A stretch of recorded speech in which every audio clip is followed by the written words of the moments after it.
Now, listen to Orson Welles with Ray Collins in The Plot to Overthrow Christmas by Norman Corwin. This is My Best, starring Orson Welles with Ray Collins in a Christmas story chosen from among his best works, especially for this program, by America's master radio poet, Norman Corwin.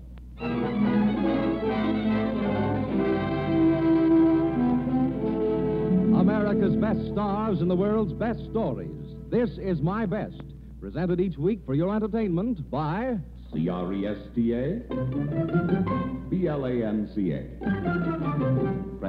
BLANCA. Cresta Blanca. Cresta Blanca.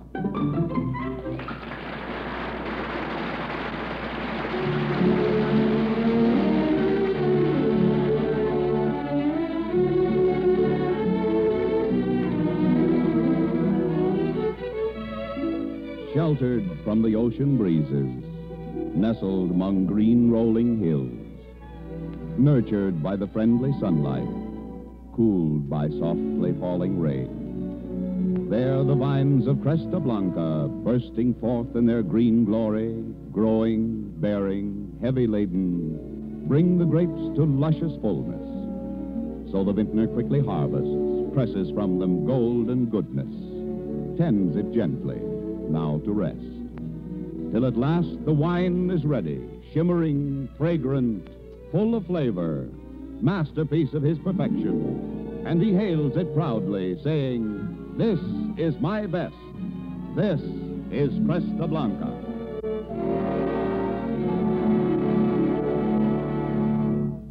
Good evening. This is Orson Welles. I'm very flattered indeed for the chance to be appearing so soon again on This Is My Best, very particularly in the radio best we have for you tonight. Best is a big word, but it isn't too big for Norman Corwin, who is certainly and beyond all argument the best writer the medium has produced. And best is a big word, but it isn't too big for Ray Collins either, who shoulders the greater part of tonight's divertisement. If you know of a better actor in radio, please send me his name. I can use him in the Mercury. Here, then, is radio's best, a script by Corwin, and here's Corwin's very best for the holidays, a delicious and utterly delirious rigadoon of a thing entitled The Plot to Overthrow Christmas. Shenley's Cresta Blanca wine presents The Plot to Overthrow Christmas by Norman Corwin, starring Orson Welles as Nero, with Ray Collins as Santa Claus on This Is My Best.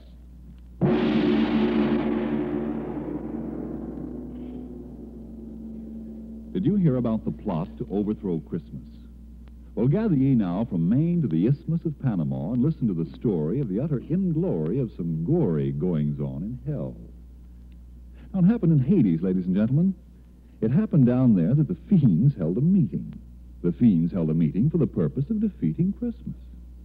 With the aid of a fade on the radio, we'll take you there with a high and a Hades-ho to hear firsthand the brewing of the plot down in the deepest Stygian grot. A grot is a poetical term for grotto.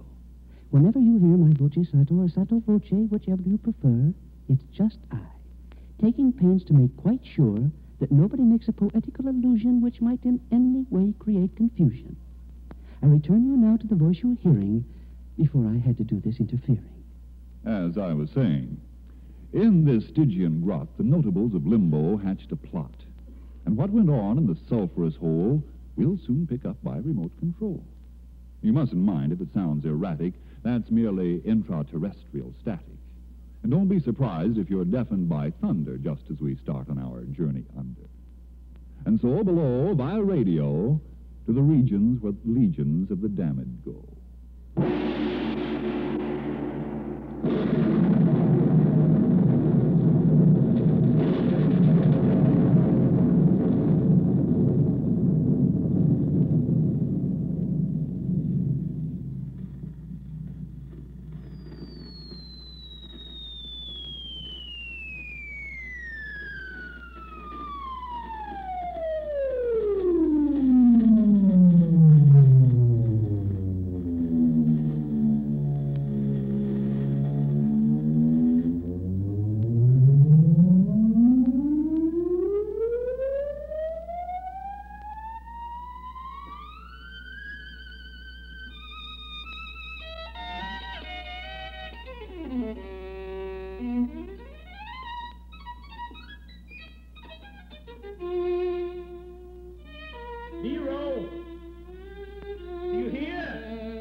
dare you interrupt me in the middle of a movement of my favorite concerto?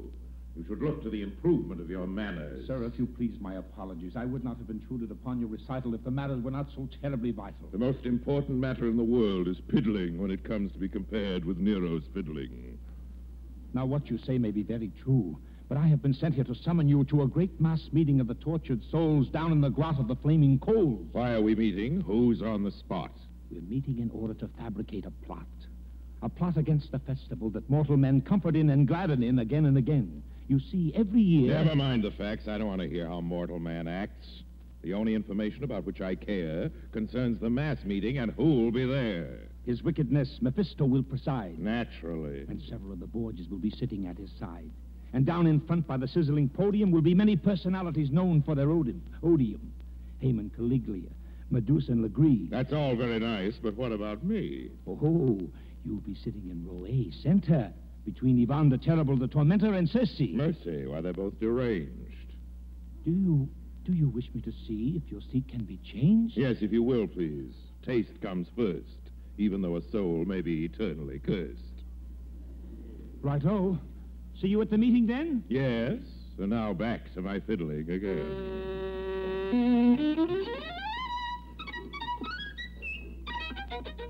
This is I, the sotto voce person. It should have been explained that Nero is rehearsing for nothing in particular. He's just that way.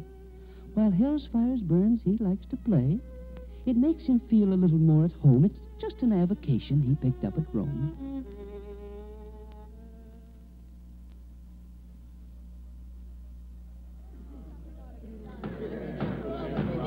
The meeting will now come to order, please. I've called you here from over 60 seas of boiling pitch and blazing phosphorus to stop what constitutes a loss for us. And this is the reason. Though we've done well in carrying forward the work of hell, we've left a very big job unfinished. After all these years, there is undiminished goodwill on earth every late December because of Christmas. Now, please remember that as long as this continues to be, the race of man will not belong to me. I will listen now to any questions you may want to ask. And then, suggestions. Mr. Chairman! Mr. Chairman! Brother Haman has the floor. You say we've done well in our efforts to sell evil? I say we've done better. We have carried out the letter of your law. We've done what I think is a pretty good job. And I say, as a veteran demon... Sit down there, Haman. Enough of this folly. Sit down yourself. You're off your trolley. Sit down. For I am Ivan the Terrible. You're telling us why you're unbearable. Hello, demons! This is no way to act. Please proceed with a little more tact. I want more decorum in this forum. These personal remarks you make must cease. Now, Brother Ivan, will you speak your piece? I merely want to say in a casual way that Haman is a radical. He always gets fanatical. Why anybody'd think to hear him snort that the work of the devil should just stop short? Mr. Chairman, Brother Ivan is a demagogue with a brain like a fly and the manners of a hog. He says that... Enough! We will hear from others. Surely there must be among you brothers enough of venom and malevolence to crush a mortal man's benevolence. It's come to this. Are we going to let a little holiday like Christmas get the better of us all down here below? No. Very well then, sirs, very well. Let's go. Let's lay down our plans now to overthrow this Christmas business and all that guff of holly and mistletoe and stuff. Mr. Chairman. Brother Caligula may take the floor. Mr. Chairman, I abhor as a former emperor anything which curbs our rule.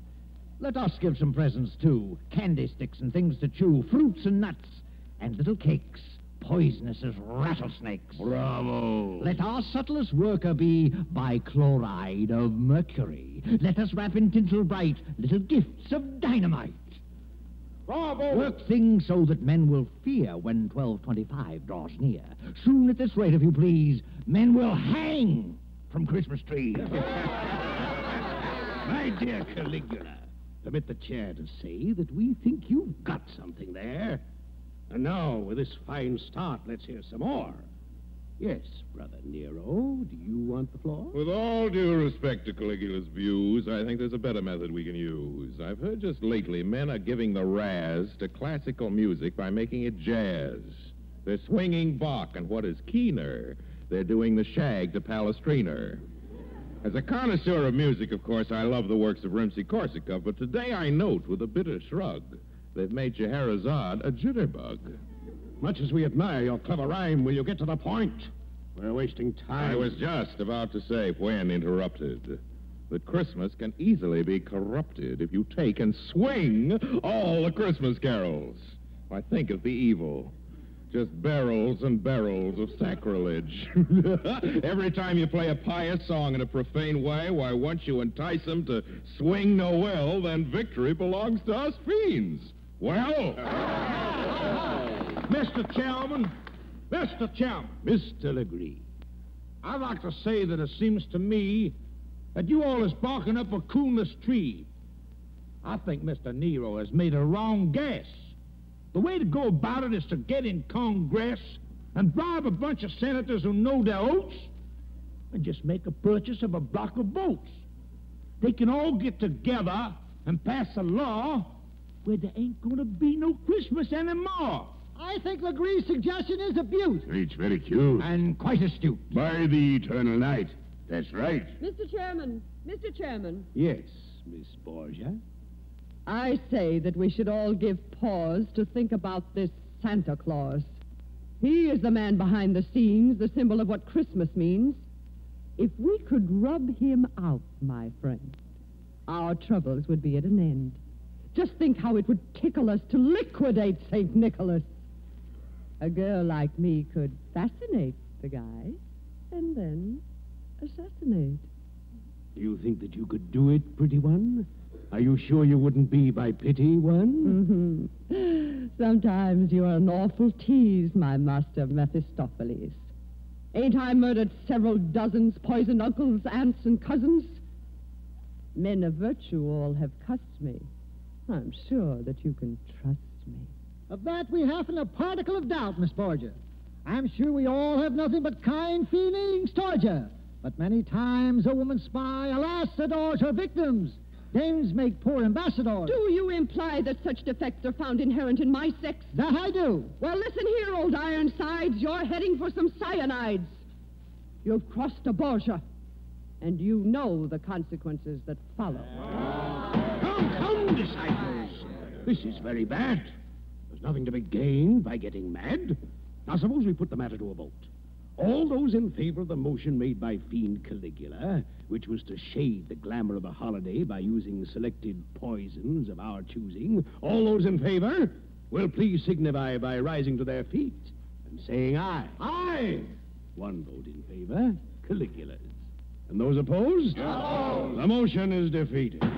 Up we bring the plan of Brother Nero's, viz. To swing the hymns and pious music.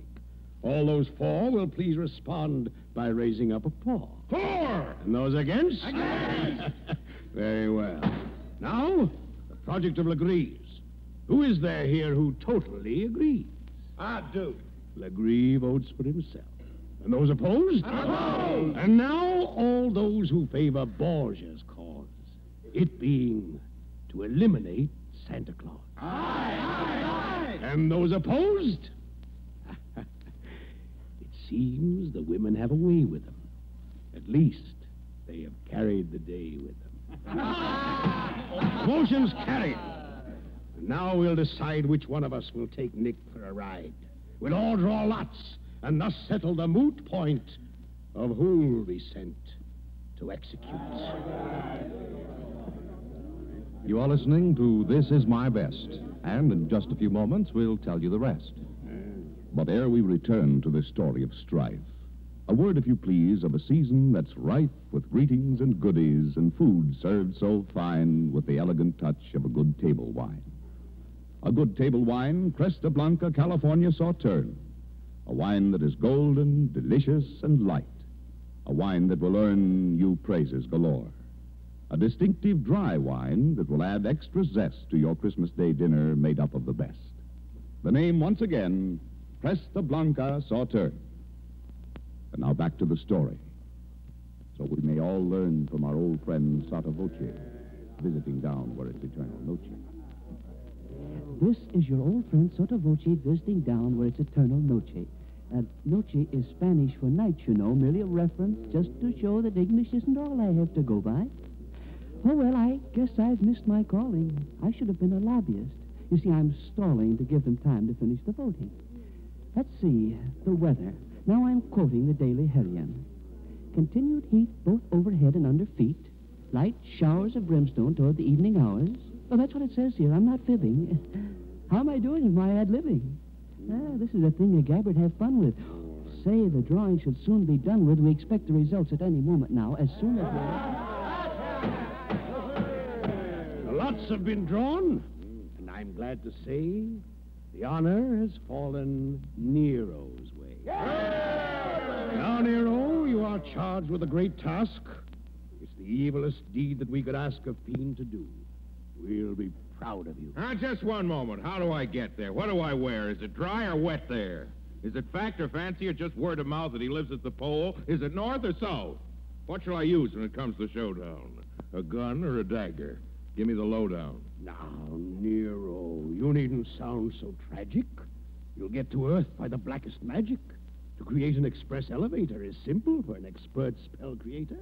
With a lot of pyrotechnic dazzle, we'll let you off at a hill in Basel, Switzerland. From there, you will make your way to the Arctic Circle, then break your way through ice with a blowtorch. After a while, you're bound to reach Santa's domicile.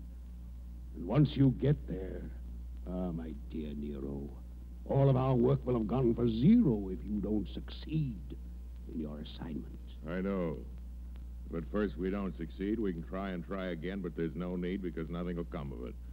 Meaning no offense, do you mind if I take my departure hence? And that, my friends, was a big brass gong. It's using this story right along to indicate that we're about to travel to points where the plot will further unravel. And now, if Ambassador Nero elects, we'll have another spot of sound effects.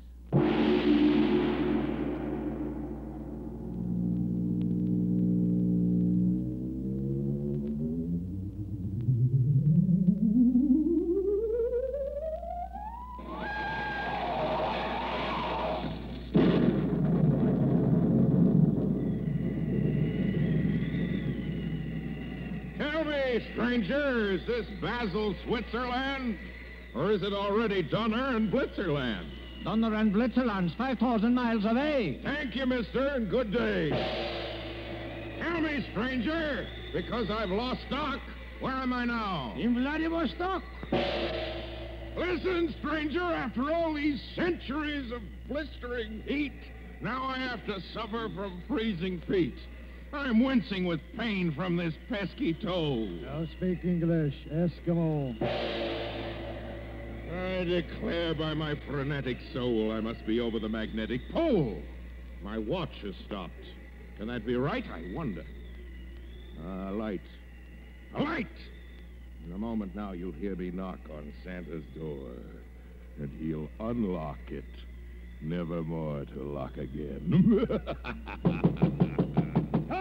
Coming! So is doom. How do you do, sir? Very well indeed, and you, sir. Splendidly. Won't you come right in? Take your coat off. I see your chin is frozen. Also your hands and knees. Sit down while I get you some antifreeze. Don't bother, sir. I will not be long. I'm about to perpetrate a frightful wrong. In short, I'm going to do away with... Take it easy. Do not play with that gun. I know all about you. Oh, really? Haven't I had my agent scout you for weeks?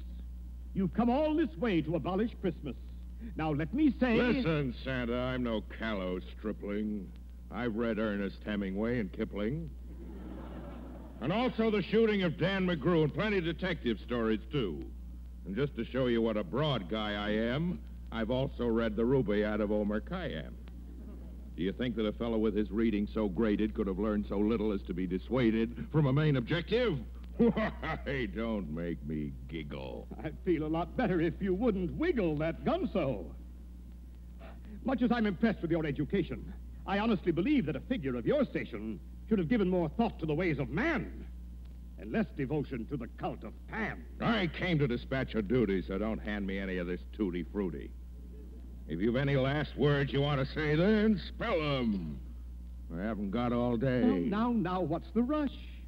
Unless I've counted wrong, the polar day has always been 6 months long. Well, after I've disposed of you, I've got to hurry right back to hell, or they'll begin to worry. Not about you, but about your career in homicide. Do you think that the mere loss of you would make them hysterical? Their only interest is numerical. Think so? Mephisto wants to rule just as much of humanity as possible for reasons of personal vanity. By the sticks, you're right. To think that he'd dare. Are there any ladies here? Will you permit me to swear? My answer to that is an emphatic no. There are several lady dolls in the toy room below. Oh, Cassius. Oh, Claudius. Oh, Naphthaline. What a fool I've been. What a fool I've been. Wait, I think I see what you're after. You're as clever as a big-time Roman grafter. Do you think I could be that meanly deceptive to Satan? Why, Santa, I'm keenly perceptive. I can see right through all your clever ruses. Nero can be plenty foxy when he chooses. I'll have you know that I'm partly a dreamer, partly a wit, and partly a schemer. I'm part philosophical and also part mystic. I suppose you fancy that you're highly artistic. Fancy? Why, I have such a sense of beauty. Don't hand me a helping of tutti frutti. Any creature who really had beauty in his soul would appreciate Christmas. He would know that the whole idea of the holiday was one of such power that all the fiends below might gnash their fangs and glower, yet never in a million years could do it harm, because it has a glory, a greatness, a charm that you would know nothing about. Yes, that's so. The spirit that it venerates, the good cheer that it generates, are things far, far beyond you. For all your wealth, no man on earth could sell ye these. Am I so cursed as that? Will you tell me, please, what beauties there may be that I have never seen? Have you ever seen a Christmas tree, tall and green, smelling of woodlands covered with a sheen of silverness, its branches bending low, with the fruits of human kindness instead of snow? No. Have you ever closely witnessed what takes place any Christmas morning on a young child's face? Or perceived any beauties purer than the joys distilled in the hearts of little girls and boys? Have you ever watched a fire in a fireplace on a Christmas Eve? Or listened to grace at table heavy with fruits and cakes and all the wonders that a kitchen makes? Fowls and pastries, wines and meats, and nuts and raisins and candied sweets? Have you ever seen mistletoe hanging from a ceiling? In frosty air, heard a far bell pealing? Have you ever seen the beauty of a sprig of holly? Or felt for a moment how it feels to be jolly? Golly. Have you ever known how exceedingly pleasant it is to unwrap a Christmas present? Did you ever know how much cheer it lends to be wished a Merry Christmas by all your friends?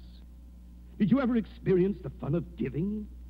Do you know at all of the joys of living? I guess I don't. For all of me, I never knew such things could be. Just think how long in ignorance I've slept. It must have been the company you've kept.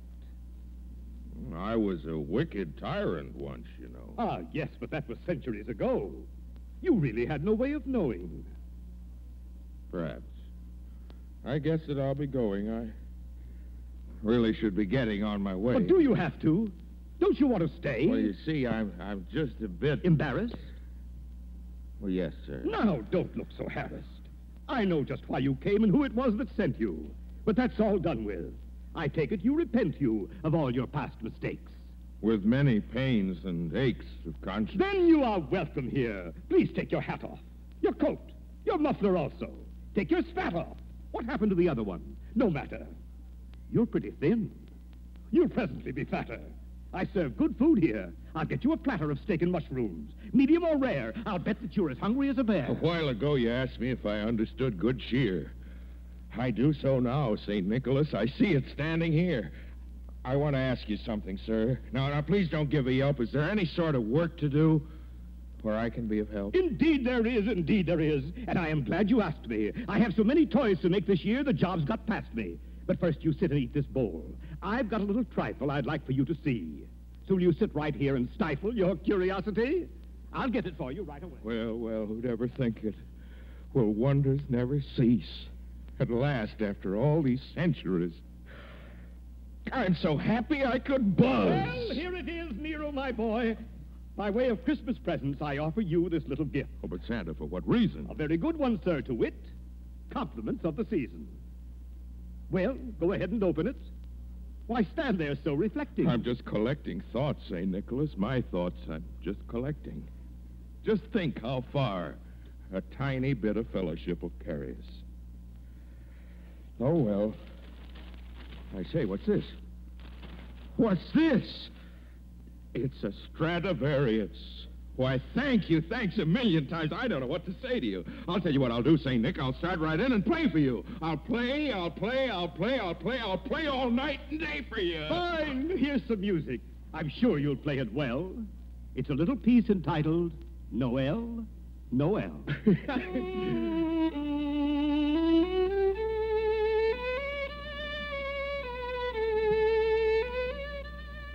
This is I. Remember me, your sotto voce friend? I've just come back to tell you that the story's at an end.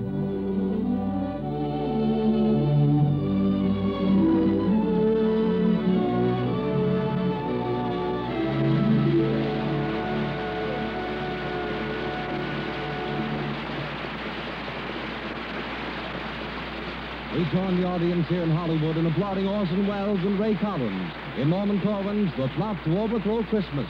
Tonight's story on This Is My Best, presented by Shenley's Cresta Blanca wine. Mr. Welles will be back in a moment to tell you about next week. And now, once more, here is John McIntyre, your Cresta Blanca host. Perhaps one of the most interesting accounts of Christmas in early colonial days is of a dinner given by a prominent Virginia family.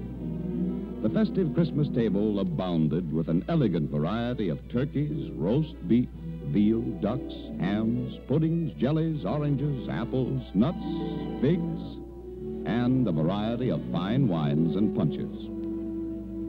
Today in America, our meals are less elaborate. However, it's still in the best American tradition to serve a fine wine like Cresta Blanca with the Christmas dinner. It will lend a charming, a friendly touch to your festive Christmas table. Choose the Cresta Blanca California wine your guests like best and serve it well chilled. It may be a white table wine like Chablis or Riesling, or it may be a red table wine like Burgundy or Claret. No matter what type of wine you choose, as long as the words Cresta Blanca are on the bottle, you can rest assured you are serving the crest of quality in wine since 1889. And now, Orson Welles. Thank you. Thank you, and I'm speaking also for two of the finest performers who ever stood before a microphone, Ray Collins, who was Santa Claus tonight, and John Brown, who was the devil. And now about next week's offering. On This Is My Best, I'm looking forward to it. It's a pleasure to tell you about it now. Two great American humorists are involved, the writer and artist James Thurber, from whose antic gallery of sorrowful dogs, wistful little men, and monstrous women has been chosen a strange and I think entirely perfect study, The Secret Life of Walter Mitty. The other great humorist involved is a writer, too, and a very fine one, but you know him just as well and love him as an actor. He will play Walter Mitty, and nobody anywhere ever could play it better than Robert Benchley. I know we'll all be listening, and until then, it's my privilege to remain, as always, obediently yours.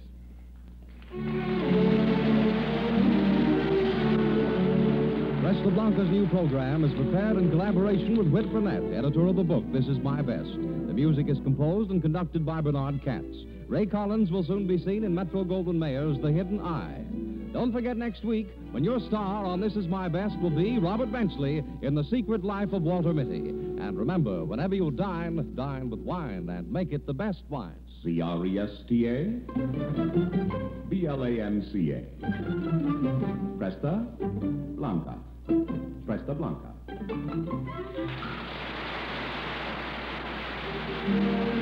is My Best, a presentation of the Cresta Blanca Wine Company of Livermore, California, came to you from Columbia's Playhouse in Hollywood. Owen James speaking. This is CBS, the Columbia Broadcasting System. WBNS Columbus.